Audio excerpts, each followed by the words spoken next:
go into our pantry and take, all these mixes and stuff, and I'd take them out and I just make concoctions for whatever reason or purpose.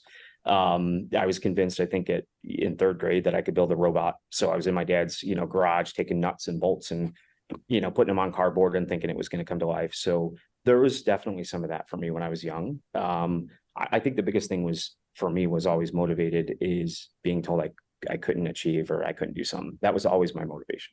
Yeah. If you tell me, hey, yeah, nobody can do that. Yeah, I'll be the one to do it. Welcome to the AttractionPros podcast, where we discuss the latest trends and challenges facing the attractions industry today. We chat with some of the top leaders in the field and provide resources that will help develop your career in this great industry. I am Josh Liebman. I am obsessed with the guest experience and helping attractions make that their top priority for success. And I'm Matt Heller. I am passionate about organizational effectiveness, leadership development, and employee engagement. Now sit upright, hold on tight, and get ready for the AttractionPros podcast. Calling all thrill makers, fun creators, and attraction pros. Get ready for the ride of a lifetime at IAAPA Expo 2023, the global attractions industry's premier event. Join us in Orlando, November 13th to the 17th for a week of learning, networking, and exploring trends and new technologies. Discover innovative solutions for growth that will supercharge your business and enhance your career. Register by November 10th at IAAPA.org/IAAPA Expo. That's IAAPA.org/IAAPA EXPO to save up to 30%. And get an additional $10 off with the code APROS. That's APROS. We'll be there, and we hope to see you too. Hey, Josh, how are you? Hey, Matt, I'm doing great. How are you? Well, today I am fantastic. Just today? Well, today, tomorrow, the next day. Yes. Any day we record a podcast. Any day we record a podcast. And when I actually have a good question for you. All right. Let's hear it. Have you ever invented anything? Have I ever invented anything? If I think back to my childhood, I feel like there were probably a lot of hours spent in the basement that were tinkering and thinking, can I do this? Can I make this happen? I don't think my level of inventions probably got anything bigger than cup, string, I invented a new telephone type thing, or anything at least whether literally or metaphorically similar to that. But I like to think about hey, what else could be out there? What else? I sometimes think, I will say, since I became a parent and now I have a child, I look at the things around me and I think oh, this is amazing. Wow, someone must have been really frustrated and then said it can be better. And then I think about the things that I'm frustrated with and I'm could I create a blackout curtain that can go over an airplane seat and it would be like a sky tent and he can have his own secluded space while we're flying and just go to sleep? So nobody steal that. Well, actually, no, please steal that idea. If you invent that, I will buy it, right? You've just done the market research for them. You know that they know that they'll have a customer. Interesting. Well, and that ties in to the conversation that we got to have today with Paul Ciesiun, who says everything that you're seeing, everything that you look at is someone else's idea on how to solve a problem. The chair you're sitting at, the table you're at, everything. It's such almost like a simple, borderline obvious statement, but that's not something we really think about. Yeah. You look at the cars driving down the street, look at the pavement that the street is made out of. I think just all of that. I mean, I'm looking around at obviously light bulbs. We know that that's one of the most significant inventions in the last couple centuries or so, and just everything that we see that exists didn't used to exist until someone said, hey, I can solve that. So I'll ask you, what about you? Have you ever invented anything? I don't think I've ever invented anything that wasn't a combination of other things that might have already been real. Does that make sense? So maybe that is tinkering. Maybe that's, a different form of problem solving. As I think about some of the things Paul talked about in terms of invention, like these are things that didn't exist before. And I don't think I'm on that level, to be honest. Yeah. It was so cool to be able to talk to Paul, who, by the way, is the president of L3DFX, which is a fabrication company for for theming, for props, for anything that is in a physical space, whether it's in immersive experiences like theme parks or whether it's in film and television. And it was just so fascinating to be able to talk to him and really learn about the inventive process and learn about how to think like an inventor. And like you just said, as far as looking around, looking at all the problems, looking at everything as hey, here's a problem that was solved. What other problems are there out there that that we can look at and that we can solve, and that we could invent the solution, whether it's inventing a physical thing like a patent, or whether it's a process, or whether it's a new method of doing anything. I think we can all look around us every single day at all right, what could be better, and what are we going to do to make it better? Well, and I think the mindset is just that, right? What can we do to make this better? And he even says, some of the things that you might see, they're not perfect, right? This might not be the perfect solution for that, but that always means that there's another step that can be taken, that we can do something a little different. And I would say, if you're ever feeling stuck, bookmark this episode, because this will give you the inspiration to look at things a little differently in your world and in your life. Yeah. And then not only that, but we get to talk about how he has grown as a leader since the formation of L3DFX. And, he went from being, I would say, inventor to leader. That sometimes those might take, very, very different skill sets, and really needing to kind of grow into that role.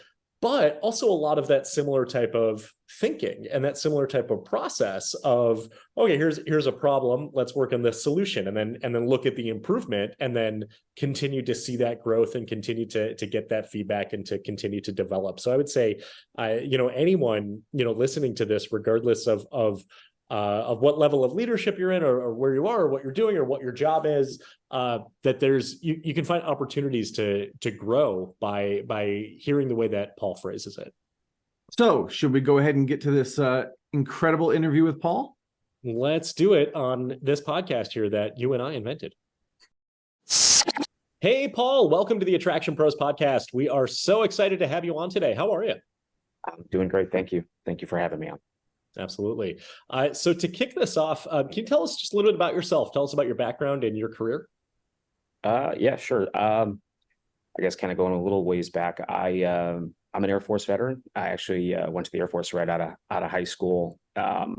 18 years old. Actually, the first time I think I ever flew was on my way to basic training. But yeah, at 18, I went to the Air Force. I was a C-130 Loadmaster out of Pope Air Force Base, which was Fort Bragg, effectively. Did 4 years there, toured all over the world, flew some combat missions, got out after 4 years with an honorable discharge, and came back home to Illinois. 22, I decided to start, inventing. I guess I had a quick thought that I would get rich quick, 22, just thought, hey, I can invent something. When I was getting out of the Air Force, flying was always my passion. So I thought, what do I want to do next? And paintball had always been something that I enjoyed, actually, when I was a kid.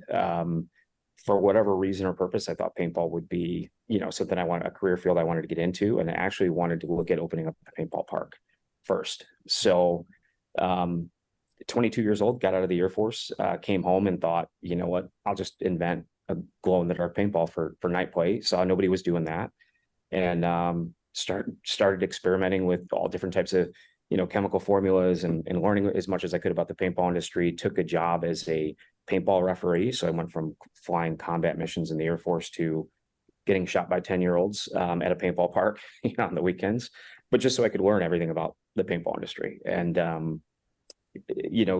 went down that path a little ways, and oddly enough, that's what led me into this industry was actually paintball parks. I had been in paintball for quite some time, developing new products. Actually ended up getting I think about 19 patents related to different projects, processes, and devices. And 2017 opted to go full into theming.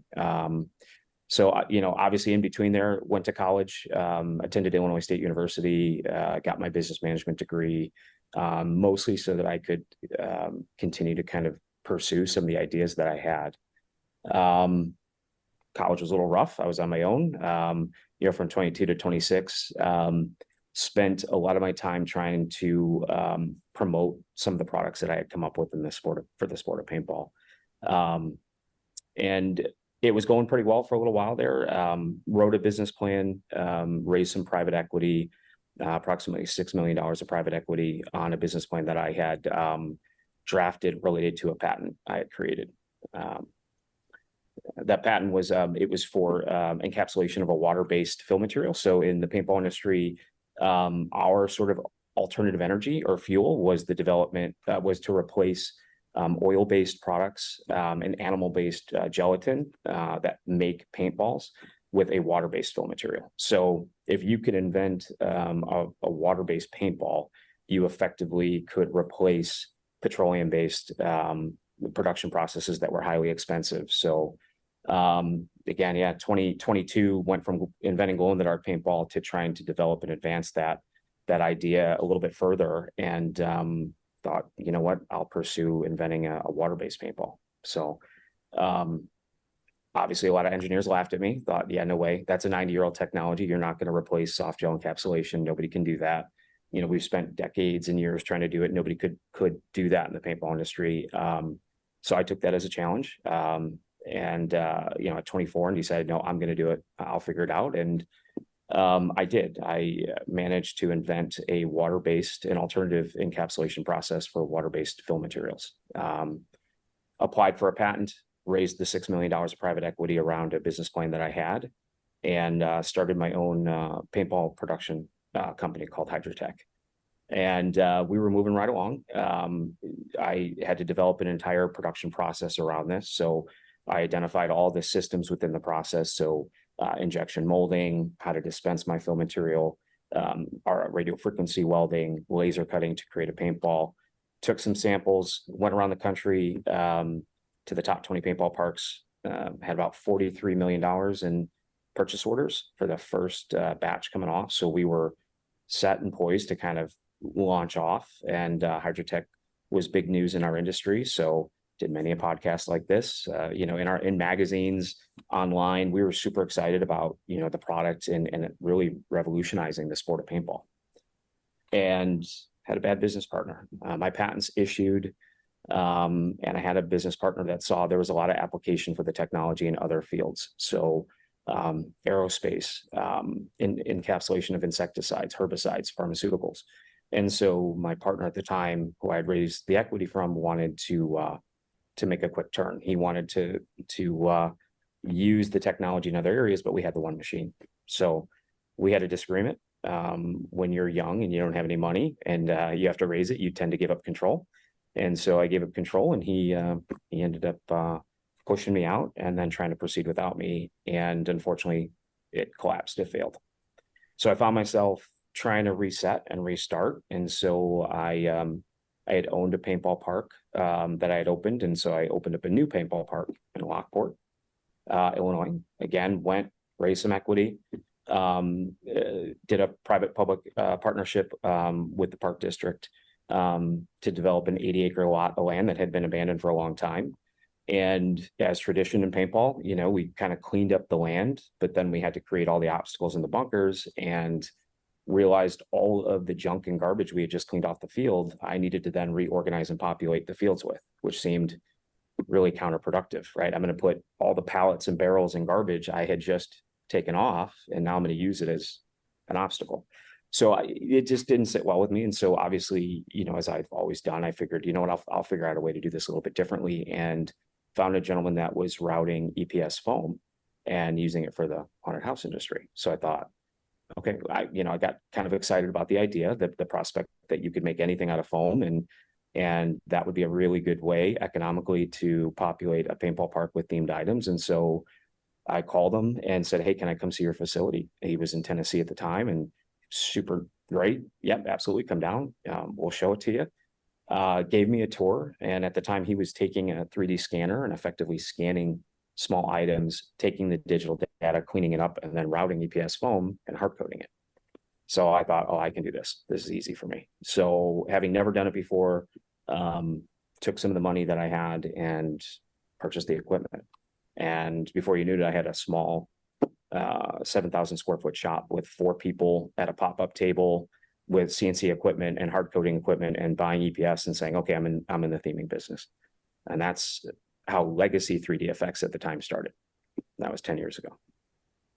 Wow, such an interesting story. First of all, I want to thank you for your service to our country as a vet. Really appreciate that.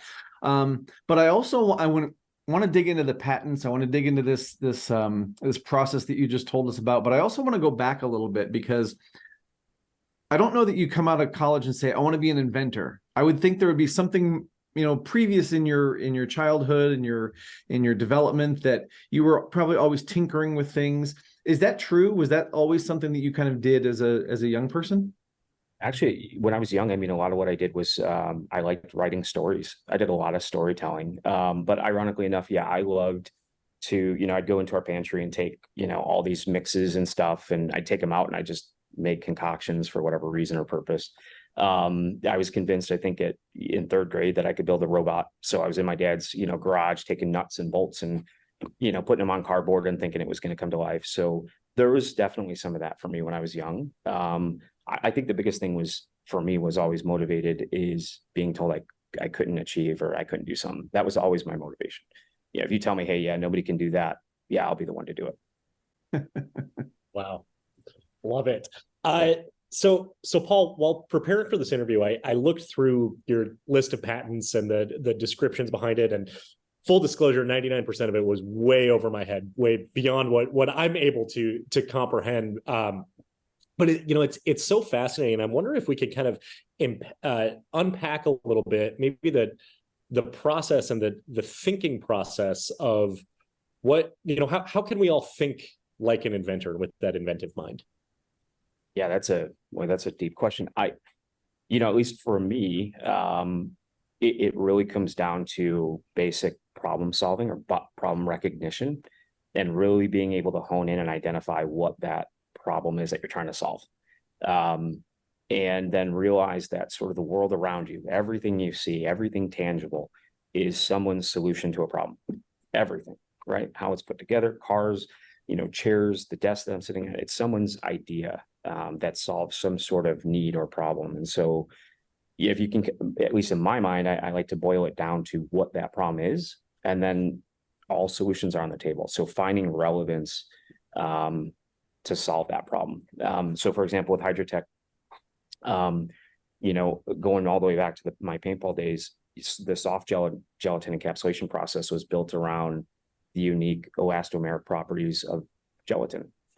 No other real substance like it. And so, that's why everybody kept saying, well, you can't do anything better because you have this process built on this unique characteristic. So my approach was, okay, well, if you can build it around the shell characteristics, then I can build a process around the fill characteristics. And that's what I did. I developed a thixotropic fill material that permitted me to fill one half of a shell, invert it, and weld it to the other half. So it's just looking at the problem in a completely different aspect and just saying, conceptually in my mind, turn it on its head, take it apart, look at it upside down, whatever you need to do to strongly visualize the problem, and then pull in solutions to it. And Paul, can you talk to us a little bit about the process of obtaining a patent for something like that? Yeah, my process at least always was a poor man's patent. Actually, I spent some time being homeless when my last 8 months or so in college. I had opted to take my money that I had, and I put it towards the patents and patent filings. So for me, the first step was always a poor man's patent. So I would write up my idea, I'd pull in every reference I could, drawings, whatever it was, package it up, go to the post office, send it to my self-certified mail, and at least get a date associated with my invention, right? But then always the next step for me was a provisional patent. So drafting, I taught myself in just going into the USPTO office. I pulled patents. I was always doing research and kind of looking at those. And so I taught myself, how the patents were structured. They're all effectively the same, especially on a utility patent. And I would just emulate that. And I would start drafting it the same way. Again, with in mind what my patent was, I would look at what's known as the prior art. So what are the other patents that are out there? How are they relevant to my idea?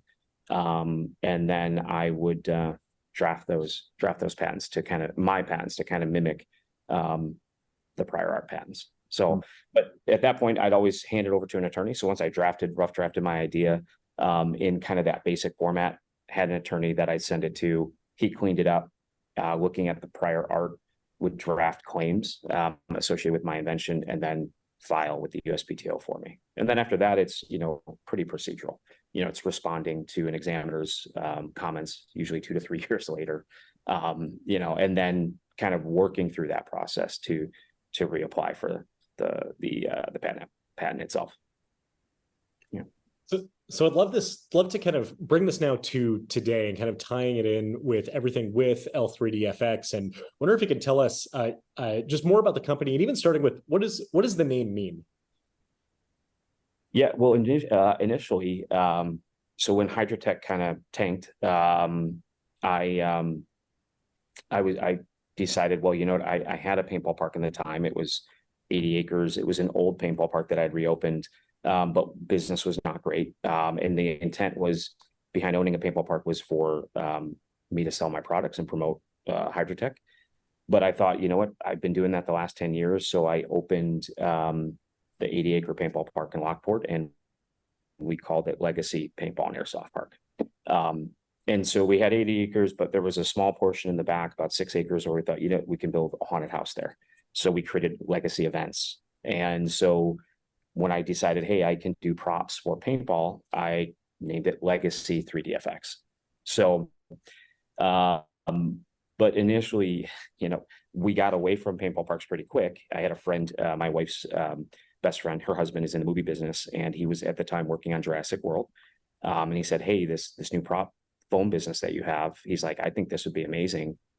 He said, he called me and said, hey, I have a meeting tomorrow with Frank Marshall, who you may know. I want you to make some foam props and send them to me. So I made up a raptor's claw fossil, and we made a sign and a couple other things as fast as I could and sent them to him. Anyways, bottom line is we got into the movie business pretty quick. Frank Marshall loved it. So we started making props for Jurassic World. But not long after, we got a very strongly but very kind letter from a company called Legacy Effects, who many people probably know in Hollywood. They do a lot of the special effects that you probably have seen. And they said, can you please not use the name Legacy? So I thought, yep, no problem. We will change it. We'll drop Legacy and we'll just go with L3DFX. And they said, perfect. And so we stuck with L3DFX. That's awesome. Again, kind of preparing for this this conversation, I was looking through the website, and it talks about the services that you provide and the number of different places that you provide these. And you mentioned, there's the film version, there's theme parks, there's paintball, recreation, and I kind of commented, Josh, it's like any place people can go, right? Yeah. Physically, you're going to have probably something there that people may have seen. So is there a difference in the process, whether it's a film prop versus an immersive experience versus a paintball park? I'm just curious, like, what that process is all about. Yeah, no, that's a great question. I would tell you, I think at least at its core, the process is the same. And I think that's what allows us to kind of, go into different industries, whatever the end use is. Effectively, you're telling a story visually, no matter what it is, whether it's for TV, whether it's for film, immersive theming, paintball, a marketing experience. You're visualizing the story that you're trying to convey. And so the process, I think, as an inventor of taking something from an idea and making it tangible is consistent for me. So at the front end, taking an idea and conceptualizing it and then reducing it into usable digital data that then you can make into pieces and parts and putting those together, the end user, end industry is kind of irrelevant to that process. The audience is important, but that really is an aesthetic feature. So, materials and methods and how you fabricate vary, but again, it's all confined within that same sort of fabrication and digital creation process. I'm curious what it's like for you once you go through that process, whether it's for film and television or whether it's for an in-person immersive experience, when you get to see it at the end and when it's complete and when it's done. Can you talk about what that feels like? What are you looking for, and kind of just the overall process of seeing that finished product in place and being able to see other people react to it as well?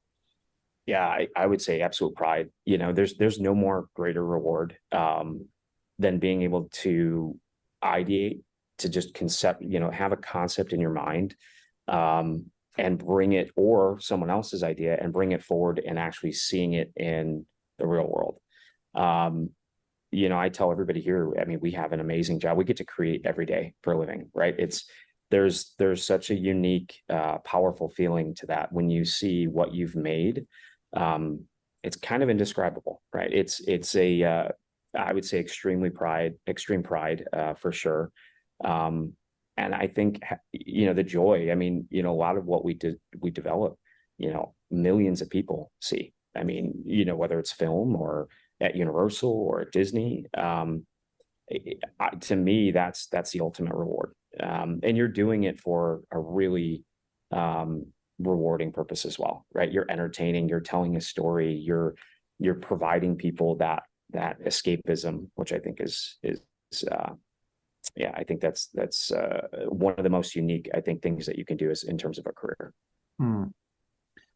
So Paul, you talked a little bit about your team. Can you describe your leadership style, or the way that you kind of inspire people to keep creating every day? Yeah, leadership, I think for me has been an evolving process. I think if, in the beginning, I would have told you, 10 years ago, I was probably not a great leader. I knew what I knew and I knew what I wanted to do, but I always was a little bit ignorant to what people's perception of me was. That was kind of tough in the beginning, right? I mean, it's really difficult to lead without understanding how people perceive you and your message. And so, in the beginning, I wasn't the best at that. My focus was always on mission. It was, what are we making? How do we make it? And everything else was peripheral to that. But that's really ineffective. At the end of the day, I started to realize, everybody that plays a role in what we do is critical. Everybody's important here in what we do. I'm no important than anyone else. I play my role, I have my part, and I contribute to the team, but team is important. And so, understanding that, when I'm looking at people now, I want them to want to do what we do every day. I want them to feel the same feeling I do, which, as I described earlier, I want them to feel that pride and, that extreme sense of accomplishment when we build something. So, trying to convey that message and making sure that people are supported, I think is another part of the leadership here. I'm more, will tell my team consistently, I'm here to help you.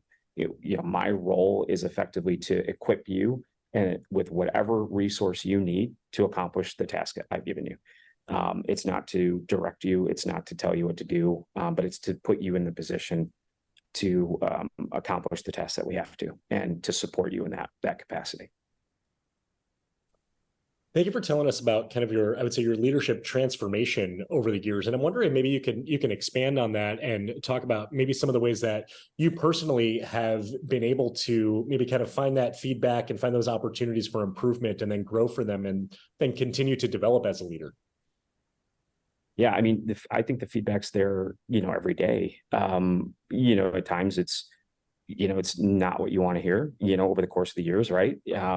I think sometimes even in messages that tend to be, even very vitriolic, I mean, there's still underlying importance there, and being able to take and absorb the information and use it in the most objective way possible. So every day, going home and saying, every day I've been here, I've gone home and said, how did I do today? Did I get a good grade? How can I grade myself? Did I react to that situation the way I should? Did I respond the way I should have? Did I give that person the support they needed? Did I, give them the resources they needed to win, for them to win their day? That has been, a learning process for me throughout. but to me, if you don't go home as a leader every day saying that or asking yourself that and revisiting the day, running it through your mind and saying, what could I have done different? What could I have done better? Where are my missed opportunities? How do I make that better tomorrow? That to me, that's leadership. And so now in the position of president, I would imagine your role is quite different than someone who is creating and inventing on a daily basis. So do you miss that part of it? Do you get to kind of dip your toe in the water in that aspect of the business as well? I do. Absolutely. I actually had a really dynamic opportunity a couple of years ago, right before COVID, when we were doing the Frozen 2 parade float. And we had done a tour down in Orlando at some of the way some other floats were fabricated, and we could see how other ice, so to speak, was being produced, and it was thermoformed plastic, fire rated plastic, and I thought, oh my God, this looks like plastic. So now we had this immense opportunity challenge, which was also an opportunity, which was to create ice for Frozen 2, and Disney was prepared to kind of proceed with, well, this is the tried and true and how we've done it. Thermoform plastic that looks like plastic. That was not good enough for me. So I said, no way, we're going to figure out a different way. And I started looking again, kind of go back to my inventing roots, and ended up developing a clear cast fire rated urethane that looked like ice. And I used that and developed that and invented that. And we ended up having that approved and used it to develop the ice that's on the Frozen 2 parade float now. So yeah, I don't get to do it as much as I'd like. I will tell you, it is a passion for me for sure. I love problem solving. So when any projects come our way that, hey, I have the opportunity to kind of do something, this is a challenge. And I don't mean a challenge from a timeline basis, but sort of an underlying, we have no idea how to get this done. I love those projects. Those are my favorite. I've got to imagine that over the years and with all of the different types of projects that you've taken on, that there have probably been some really maybe unique or maybe obscure circumstances that have turned into really good stories. And I'm wondering if you have any other great stories that you like to share just regarding certain experiences with projects that L3DFX has taken on. Yeah. Gosh, I feel like there's been so many. We've done thousands of projects over the last 10 years. I think the ones that probably stick out in my mind, I just mentioned Frozen 2 as being, really dynamic. That was a material I think we had developed within just a few weeks. So here we're doing something nobody in the theming industry has ever done. Really, I don't know that anybody really had wanted to take on that challenge. And within a few short weeks, I was able to come up with a formulation for ice. I think probably some of the other unique experiences we've had are challenging. They always seem to relate around, for whatever reason, L3DFX seems to have kind of cut its teeth on scraps from other people's tables. So as a subcontractor to some of the larger theming shops, we get the projects that nobody wants to deal with, that are quick turn, that are challenging, that are difficult, that are inconvenient.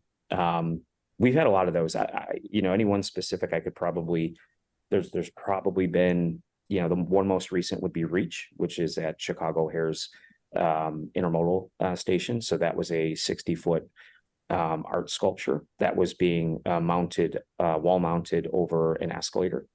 And another scenic shop had the contract. The engineering on it, I guess, was not great. And in the midst of the project, that company had closed up.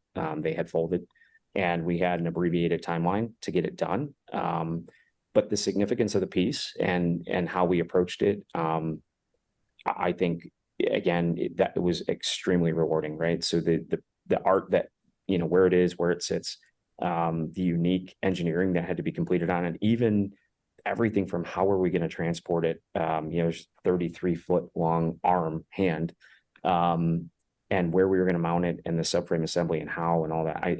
To me, that was probably one of the most challenging sort of unique experiences that happened recently. So. Well, Paul, it seems like everything that you try, you're able to solve the problem, right? That's your thing. Has there ever been something where it just didn't work, or you couldn't solve it, or maybe you just had to completely pivot and go a different direction? Yeah, great question. I would say I have been fortunate enough so far that the problems that I have opted to take on as a challenge, I have found a solution for. Even during COVID, in developing a UV emitting sanitation system for keypad terminals. I developed a UV emitting device for dental equipment.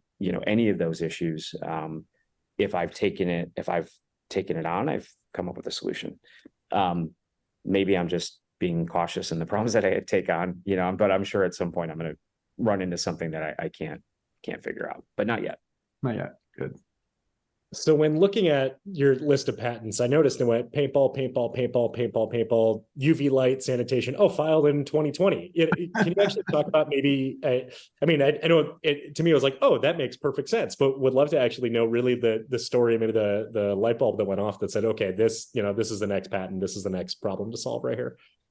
Yeah, immediately, we had with COVID, as probably everybody knows in our industry, 98% of our business fell off. And we went from a staff of 65 to a handful. And I thought, oh man, what's next? And immediately fell back to saying, well, I'm an inventor. I'll invent something. That's what I did 20 years ago in paintball. That's what I'll do now, because I don't know when entertainment's coming back. And so I went to the grocery store and I'm wearing a mask, which seemed absurd to me at the time.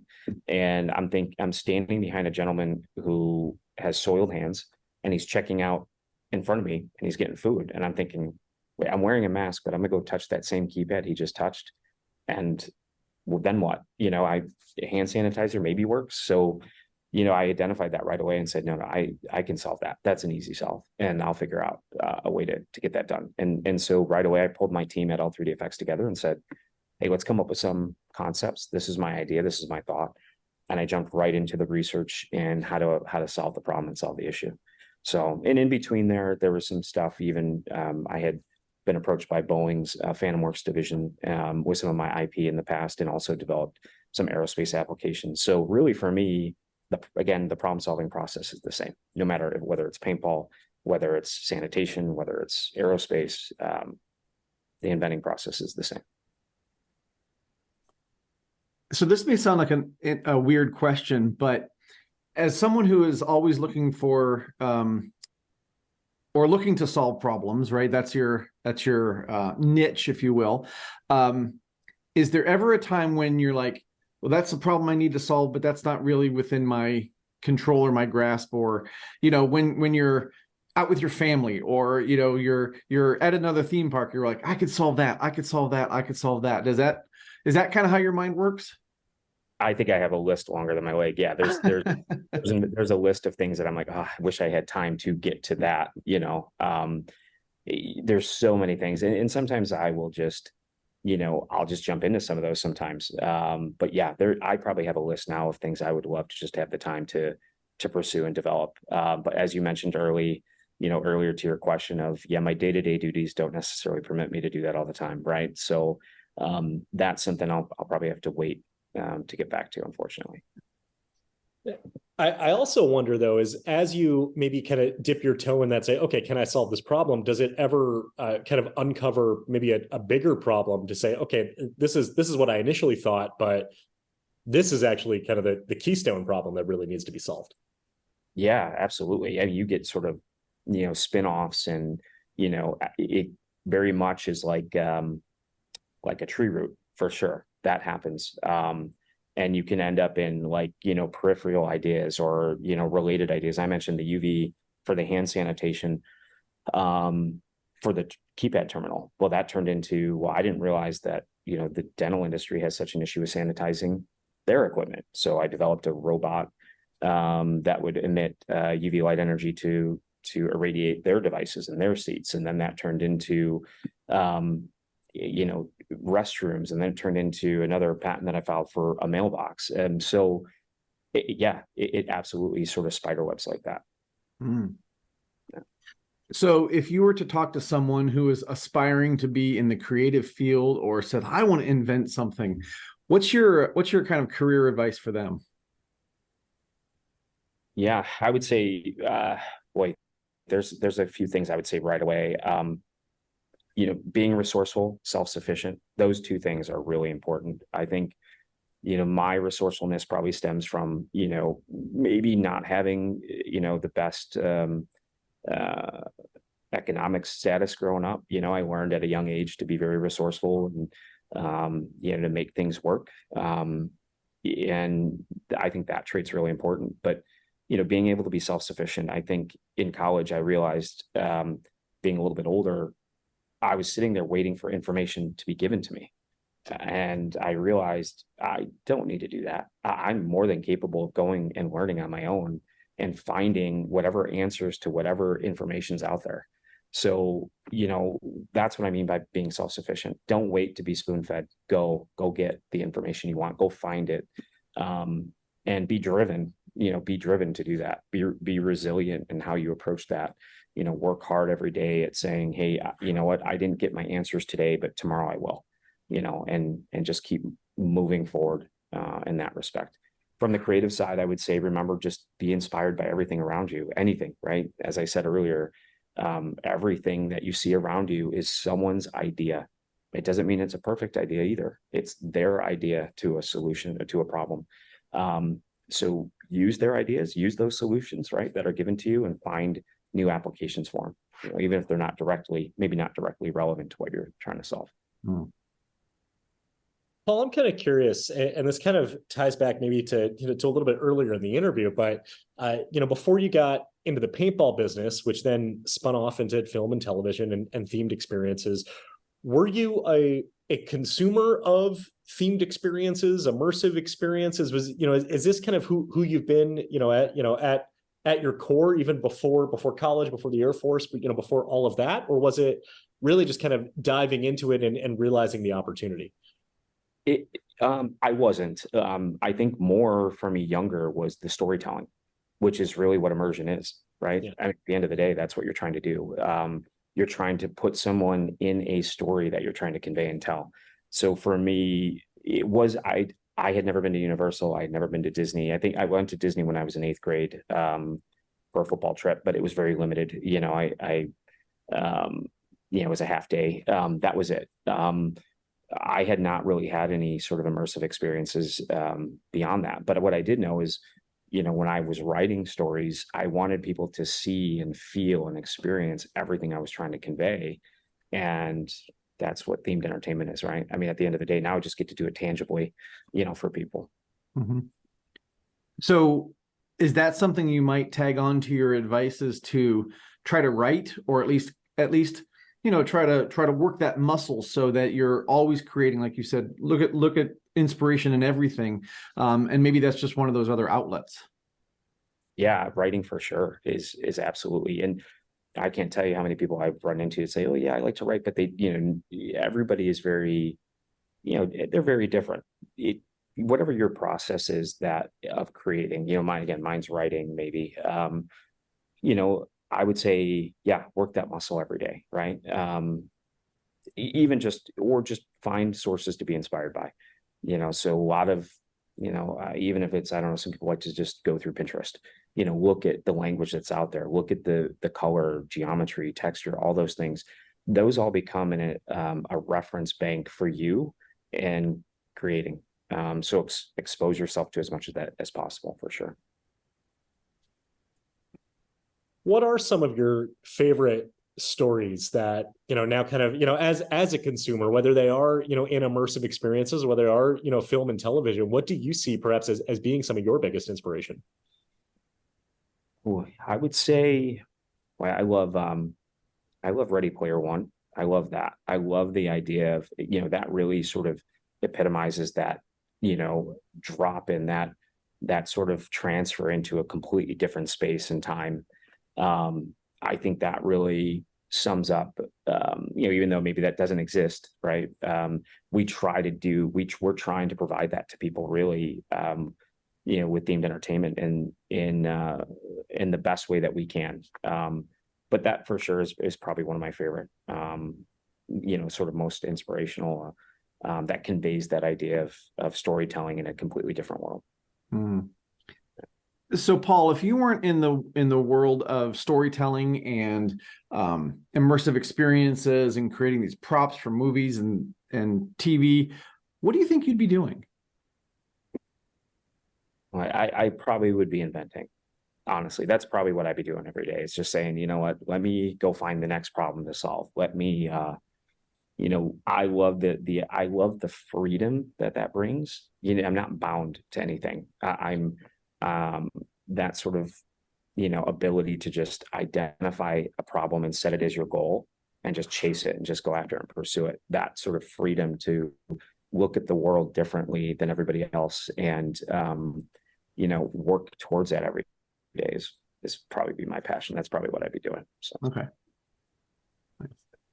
Paul, this has been so fascinating and educational and inspiring. I think this might be even maybe changing the way I think and look at the world and looking at, problems that, that can be solved. So we're so thankful for, for your time today. And as we start to wind this down, if people want to learn more about L3DFX, if they want to get a hold of you directly, where would you send them? They can check out our website. They can go to L3DFX.com, but more than welcome to receive emails if I can help anyone as well. It's my email is paul@L3DFX.com. Awesome. Well, we will make sure that all of that is clickable in the show notes. And like Josh said, this has been an amazing conversation. I think I've learned more about paintball than I ever thought I wanted to learn. So I appreciate that. And so, Paul, thank you again for your time. And for everybody out there who's watching and listening, just remember, we are all Attraction Pros. Thanks for listening to the Attraction Pros podcast. Make sure to subscribe so you can tune in when new episodes release. And even better, please leave us a review on iTunes. For more information, visit AttractionPros.com.